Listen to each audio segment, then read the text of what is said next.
sometimes. And there's, but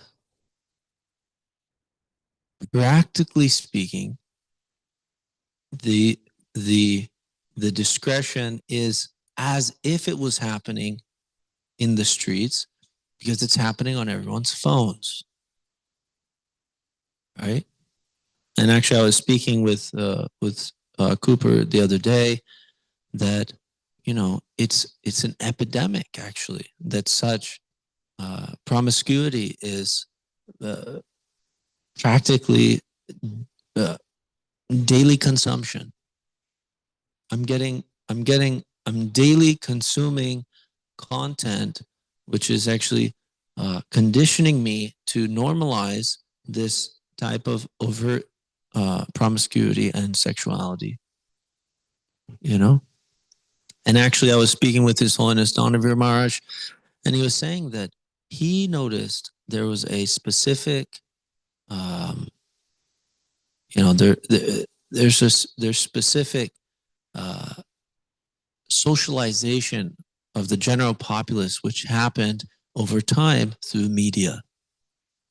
And I think that we can all understand that some of the first ideas, concepts that helped us more or less normalize something which, you know, it is the media that we have consumed over our life, you know? Like I remember, the music that I used to listen to, and I listened to this song, and I think, hey, here are these rich and famous people who make the best music I ever heard in my entire life, and they're just so awesome, and they're talking about X, Y, and Z. It's normal. It's just part of life. It's just a thing, right?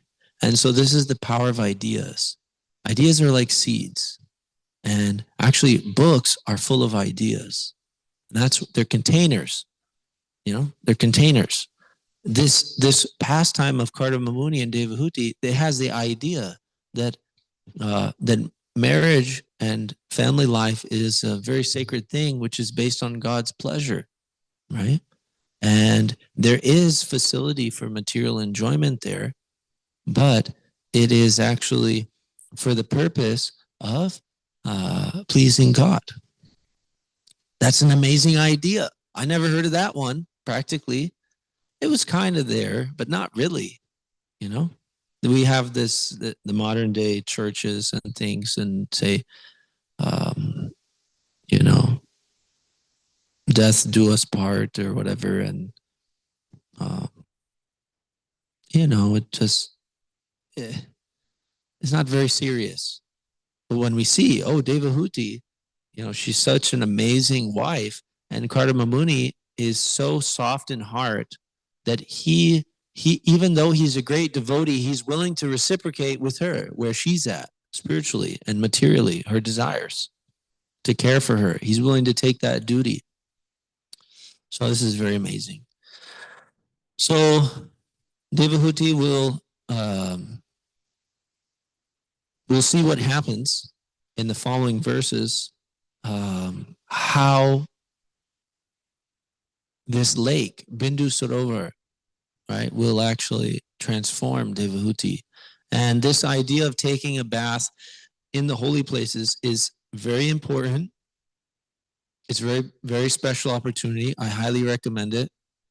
And but the consciousness is that we are actually going there and we're preparing ourselves to hear. We're preparing ourselves to hear from the devotees. And so when we go to the holy places to take a bath, if we go there just for the bath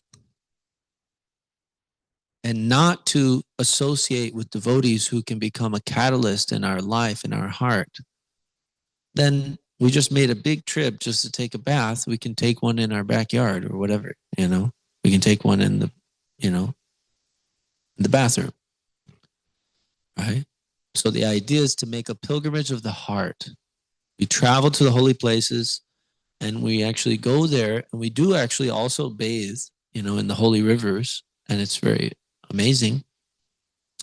But the idea is that we're preparing our heart to be more soft and impressionable by the devotees of the Lord, And so when we connect with them, especially in those holy places, then there is actually a transformation that takes place.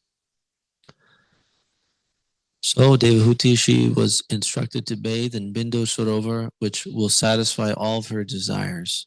And that is this place is actually, there was a tear that dropped from Lord Vishnu's eye, and it actually dropped there, and it became a lake. And that lake is the lake which Kardama asked her to bathe in. And so this is the power of the holy places, which are connected with the Lord's pastimes, as they are not material places. But if we approach them in a material way, then we'll fail to get the real transformation. So this is why we say that attitude, determines, your latitude, or, how far you go depends on the attitude with which we approach the services, right? So therefore we hear about what the proper attitude is, then we desire to adopt that attitude, and according to our service and our reciprocation from the Lord, then he empowers us to actually be in the right attitude. And therefore the devotees always stay humble, because they know without the Lord's mercy, I would be proud like anything, even of doing service. And that just, it's just lacking knowledge. So thank you for tolerating me. Hare Krishna. Would anybody like to add to the conversation something? No? Okay. Srimad Bhagavatam ki jai. Srila Prabhupada ki jai.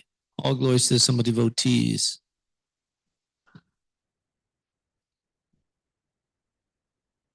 Hare Krishna.